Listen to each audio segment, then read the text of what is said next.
திருச்சிற்றம்பலம். புதுச்சேரியிலிருந்து திருவண்ணாமலைக்கு ஓர் நடைப்பயணம்.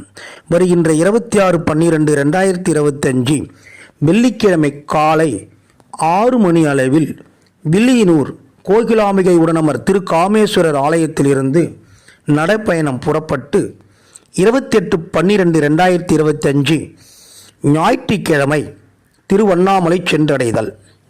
ஆன்மீக அன்பர்கள் கலந்து கொண்டு அண்ணாமலையின் திருவருளை பெறுமாறு அன்புடன் அழைக்கின்றோம். பூவார் மலர் கொண்டு அடியார் தொழுவார் புகழ்வார் வானோர்கள்,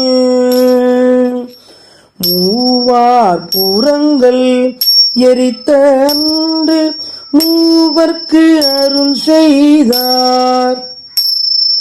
தூமா மழை நின்று அதிர வெறுவின் தொருவின் நிறையோடும், ஆமாம் பிணை வந்து அன்னையும் சாரல் அண்ணாமலையாரே.